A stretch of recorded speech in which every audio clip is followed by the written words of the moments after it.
Proper specimen selection and processing are crucial to parasite recovery. So there are a variety of acceptable specimen types that may be examined for parasites, and stool is the most commonly submitted sample for these studies. Now, there are certain parasites, however, that are not found in the gastrointestinal tract. This means that the laboratory technologist must have knowledge of which specimen must be collected and which techniques need to be applied to detect specific parasites. In other words, the proper procedure can be determined if the diagnostician has a basic knowledge of the biology of the parasite. So the life cycle can help in deciding which specimen to be collected, as well as the frequency and timing of collection. Now, the parasite species and stage of development in the life cycle are also important factors to consider. Now, other specimens like urine, blood, sputum, cerebrospinal fluid, tissue aspirate, tissue biopsies, and orifice swabs are also used for diagnosis. And take note, fresh specimens in sufficient amounts are valuable in most instances. So stool is the most commonly submitted sample for the examination of parasites because the largest number of parasites affecting man can be recovered from stool. So stools are very important in detecting protozoa, both the cysts and the trophozoites. And you can also find helminth eggs, larvae, adult worms, and proglottids in cases of cestodes. We also have tissue aspirates. So these are samples aspirated from different organs, which have been found to yield some parasites, like the liver aspirate, duodenal aspirate, bronchial aspirate, and cutaneous or skin aspirates. Now, in the Philippines, the most common aspirate submitted for parasite diagnosis comes from the liver, and this is usually requested to rule out hepatic amoebic abscess. We also have blood specimens. No? So systemic or blood-borne parasitic infections are diagnosed by demonstrating the diagnostic stage or stages of the responsible parasites in a blood specimen. So parasites that may be recovered in blood include Leishmania donovani and Trypanosoma species, no? Plasmodium endovirius species, and Microfilariae. So there are several techniques utilized for blood preparation and examination in these cases. Another specimen is urine. So urine is the specimen of choice for the detection of Schistosoma hematobium eggs.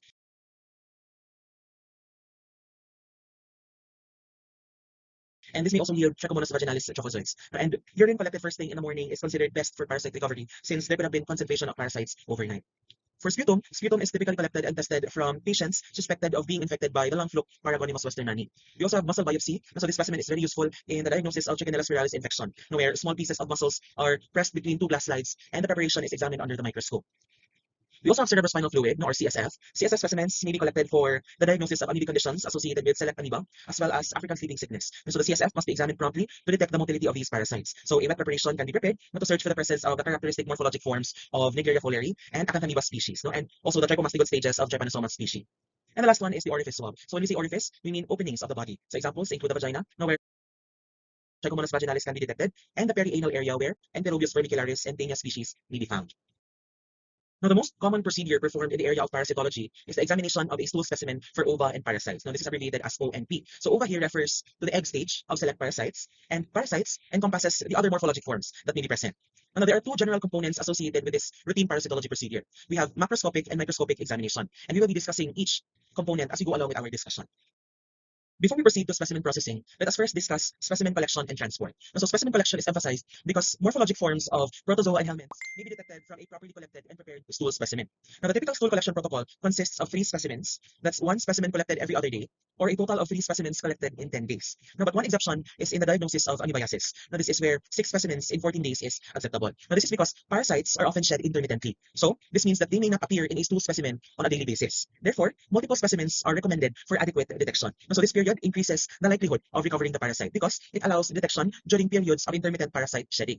Now, you have to take note that all stool specimens should be collected in a suitable, clean, wide-mouthed container like a plastic container with a tight-fitting lid, or a waxed cardboard box, or a matchbox. Now, this is to ensure the retention of moisture and to prevent accidental spillage. And so all fresh specimens should be handled carefully because each specimen represents a potential source of infectious material. Now, and you have to take note the specimen should not be contaminated with water, urine, or disinfectants.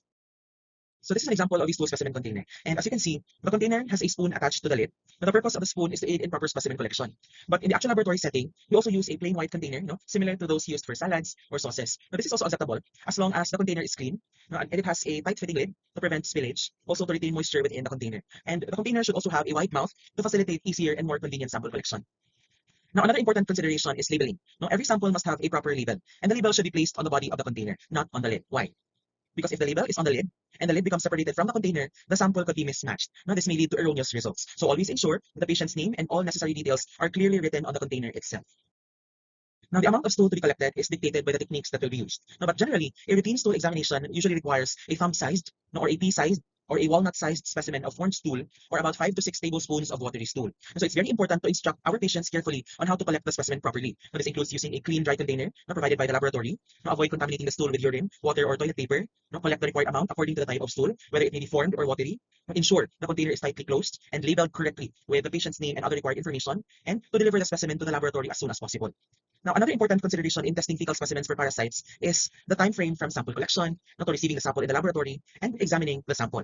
So a fresh specimen is required to demonstrate the motility of protozoa and trophozoites. Now, the trophozoite stage is sensitive to environmental changes. Now, once it's released from the body, now the trophozoite stage disintegrates rapidly, whereas other parasite stages, like the protozoan cysts, the helminth eggs, and the larva, they are not as sensitive, and they can survive for longer periods outside the host. Now, because trophozoites are usually found in liquid stool, it is recommended that liquid specimens are examined within 30 minutes of passage.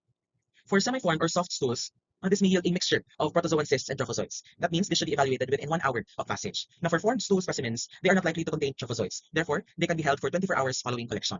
Now, if these guidelines cannot be met, the specimen should be placed into a preservative. And so the specimen can be preserved by placing it directly into a fixative at the time it is collected or upon receiving the sample in the laboratory. So in other words, delay in examination of specimens may require preservation to ensure that parasites are present in the identifiable stage. Temporary storage of fecal samples in a refrigerator at 3 to 5 degrees Celsius is acceptable. However, you have to take note, prolonged refrigeration can cause the stool to dry out. Now, there could be desiccation.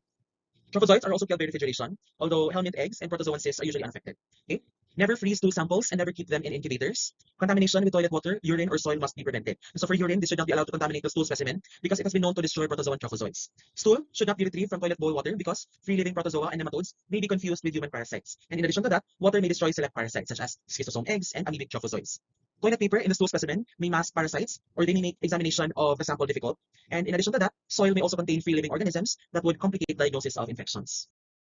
Another specimen consideration, certain medications and substances may interfere with the detection of parasites. So stool samples from patients whose therapy includes barium, bismuth, or mineral oil should be collected prior to therapy or not until 5 to 10 days after the completion of therapy. So if samples are taken during the course of therapy, these interfering substances may mask possible parasites during examination. Collection of specimens from patients who have taken antibiotics or antimalarial medications should be delayed for 2 weeks following therapy. Now, other substances that also impede detection of parasites include non-absorbable antidiarrheal preparations. Now, the stool specimen should be submitted with the following information. We have the patient's name, age, sex, identification number, requesting physician, date and time of collection, requested procedure, presumptive diagnosis, prior infections, and travel history. And so for the specimen container, this should be labeled with the patient's name, age, sex, identification number, physician's name, and the date and time of sample collection. Now, some form of requisition or a request form, whether paper or computer-based, should accompany the specimen indicating the tests requested. Now, other information here, such as suspected diagnosis, travel history, and clinical findings, is helpful but may not be provided. Okay? Now, the specimen should be placed into a Ziploc plastic bag for transport to the laboratory, and the paperwork accompanying the specimen should be separated from the specimen container. Okay, always remember, when handling any specimen, gloves and laboratory gowns must be worn at all times to ensure personal safety and prevent contamination. So now let's move on to the stool preservatives. Now, like what I mentioned earlier, a freshly collected stool sample, which is immediately submitted to the laboratory, is the ideal specimen for parasitic examination. But when this is not possible, the sample must be preserved to maintain its integrity. So fixatives are substances that preserve the morphology of protozoa and prevent further development of certain helminth eggs and larvae. So several preservatives are available commercially, and the ratio of fixative to stool is important for the successful recovery of parasites. And whatever fixative is used, the recommended ratio is 3 parts fixative to 1 part stool. Now, this is to ensure adequate fixation of the samples. If not, the parasites will not be preserved well. Now, it's also important that the specimen is mixed well with a preservative to achieve thorough fixation, and it must be fixed in a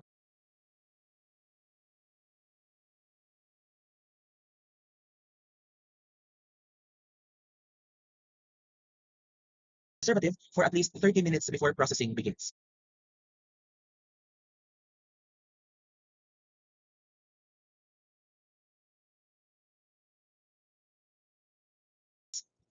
Now, in most facilities, especially outside the country, preservatives are routinely used for collection and transport. This is because there is often a lag time between the collection of the specimen and its arrival at the laboratory. So there's delay in submitting the specimen. So using preservatives ensures that any parasites present maintain their morphology and can be identified after processing.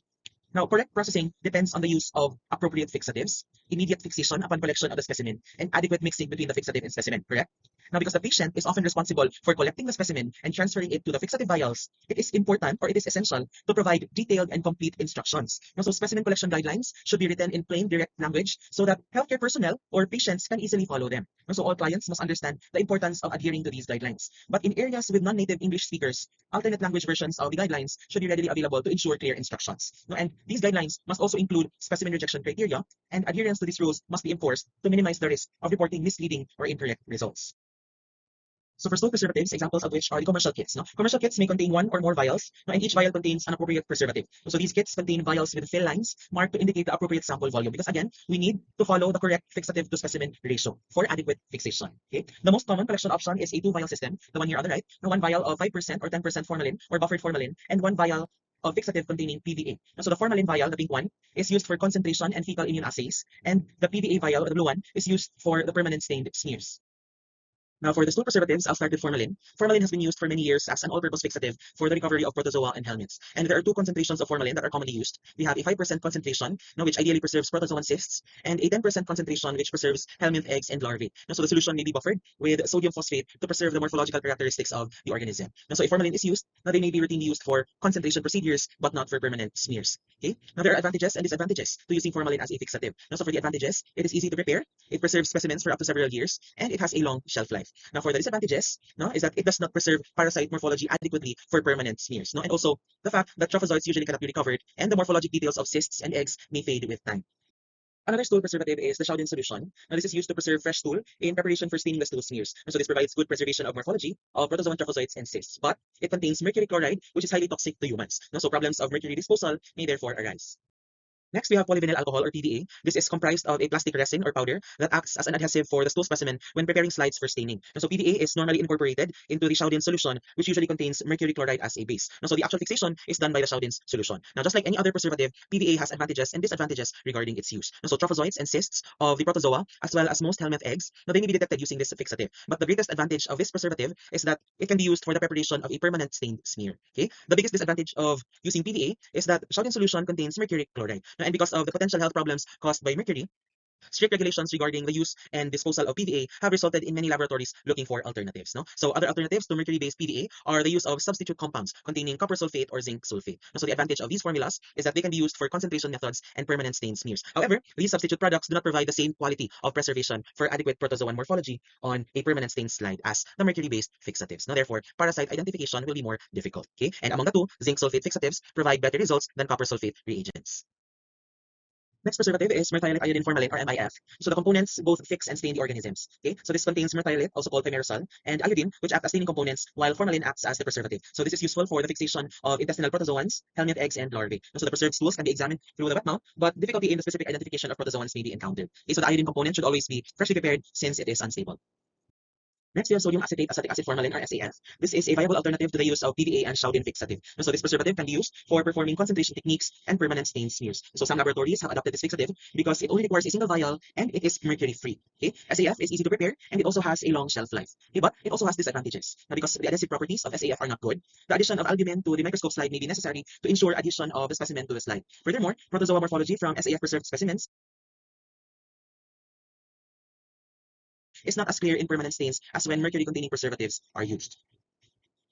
And we also have alternative single vial collection systems. And so several manufacturers have developed alternative non-toxic fixatives. So these single vial fixatives are free of formalin and mercury and can be used for concentration techniques and permanent stain smears. And some of these products can also be used for performing fecal immunoassays. And like the modified PVA fixatives, these products do not provide the same quality of preservation as mercury-based fixatives. And organism identification will be more difficult from permanent stain slides. So now let's proceed to the examination of stool samples in routine fecalysis. Stool examination is an important diagnostic tool that allows for the detection of intestinal parasites, identification of gastrointestinal bleeding. It also provides clues for medical and surgical diagnosis. It can also reveal excessive fats in the stool, we call steatorrhea. It also provides evidence of malfunction in parts of the gastrointestinal tract, the liver, or the pancreas. So overall, stool analysis offers valuable information about the health and function of the digestive system. So once a stool specimen has been received in the laboratory, the analytic phase of the laboratory testing begins. So in this phase, the samples are examined from two perspectives. Again, macroscopic and microscopic examination.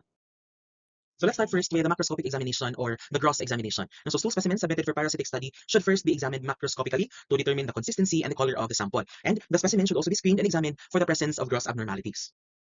Now, for consistency, this refers to the degree of moisture in a stool specimen, and this serves as an indication of the types of potential parasites present. And so the laboratory can classify the consistency of the stool as formed, semi-formed, soft, loose, or watery. So for example, soft or liquid stools, now this may suggest the presence of protozoan trophozoites, whereas protozoan cysts are more likely to be found in formed or semi-formed stools. Now, for helminth eggs and larvae, now this may be found in any type of consistency. Okay, so the image here on the left demonstrates the distribution of protozoa in relation to stool consistency, and this should be taken into consideration when specimens are received. The Bristol stool chart is a tool that helps people understand and describe the different types of stool. So it includes pictures and descriptions of 7 different types of stools, ranging from watery and loose to hard and lumpy. So in this classification, stool samples are categorized into 7 types based on their consistency. So in the Bristol stool chart, types 3 and 4 are considered normal. So a type 3 stool, the sample is sausage shaped with cracks on the surface. And for type 4, stool is like a smooth, soft sausage or a snake. No? Now the other types indicate various conditions. For type 1, we have separate hard lumps. This often indicates severe constipation. Type 2, lumpy and sausage-like. which may suggest mild constipation. For type 5, we have soft blobs with clear-cut edges. This is often seen when the patient lacks dietary fiber. Okay? Type 6, mushy stool with ragged edges. This can be a sign of mild diarrhea. And for type 7, we have liquid stool with no solid pieces. This is indicative of severe diarrhea. The color of the stool can also be indicative of the presence of parasites. So the color of normal stool is brown. So presence of blood should always be reported. So dark colored blood suggests bleeding high up in the gastrointestinal tract, while bright red blood means bleeding from a more distal location. Okay? Blood and mucus in soft or watery stools may possibly yield the presence of trophozoites. And ingestion of some compounds may impart a characteristic color to the stool. Like for example, black color with iron intake. Now, so don't worry, you will have a more in-depth discussion of fecalysis in clinical microscopy. Now, because in an actual laboratory setting, the parasitology section falls under clinical microscopy. Now, so you will see how these procedures are integrated in practice. And we also check for the presence of gross abnormalities. No? So the gross abnormalities possibly found in stool include the presence of blood, mucus, undigested food, and the presence of adult worms or proglottids. So first, the surface of the stool should be examined for parasites, such as tapeworm, proglottids, and adult worms. No? So the sample should then be broken up using a wooden applicator stick and examined once more for macroscopic parasites, especially adult helminths. So samples containing adult worms may be carefully washed through a wire screen. So this allows for the retrieval and examination of the parasites for identification purposes. Okay. Other macroscopic abnormalities in the specimen may also have parasitic indications. For example, blood and or mucus in loose or liquid stools may suggest the presence of amoebic ulcerations in the large intestine. Okay. Bright red blood on the surface of formed stools is usually associated with irritation and bleeding. So here you have a table which lists the possible descriptive terms in the macroscopic examination of stool specimens. Now, after the gross or macroscopic examination, you may proceed to microscopic examination. Okay? But before doing so, you first need to prepare a fecal smear or a direct fecal smear, and we will discuss the preparation and techniques for the smear later. Okay? So microscopic examinations are performed to detect the presence of parasites in a stool specimen, and it also reveals many elements present in the intestinal tract aside from normal fecal constituents. So what are these? We have WBC or PMNs. So PMN stands for polymorphonuclear cells, and WBC stands for white blood cells. Now, so their presence indicates inflammation. Okay? Eosinophil, which is a specific type of white blood cell, may indicate an immune response to a parasitic infection. Okay? Red blood cells may also indicate ulcerations or bleeding. Macrophages are usually present in both bacterial and parasitic infections. You also have charcot Leyden crystals, which are released with the disintegration of eosinophils. So they may indicate the presence of hypersensitivity or parasitic infections, especially amoebiasis. Okay? Epithelial cells from the intestinal tract can also be recovered. Yeast is for fungal infection, and we also have plant elements, which serve as confusers because they resemble some parasites. So this includes plant cells or plant fibers, pollen grains, and vegetable spirals. Okay, so here you have images of what these structures would look like under the microscope. Now we have a red blood cell, we have a white blood cell, we also have bacteria and the yeast or yeast cells. So here we have some fecal artifacts seen under the microscope, which may be confused as parasites. Okay. So that would be all for part 1 of this discussion. I'll see you all next week for part 2.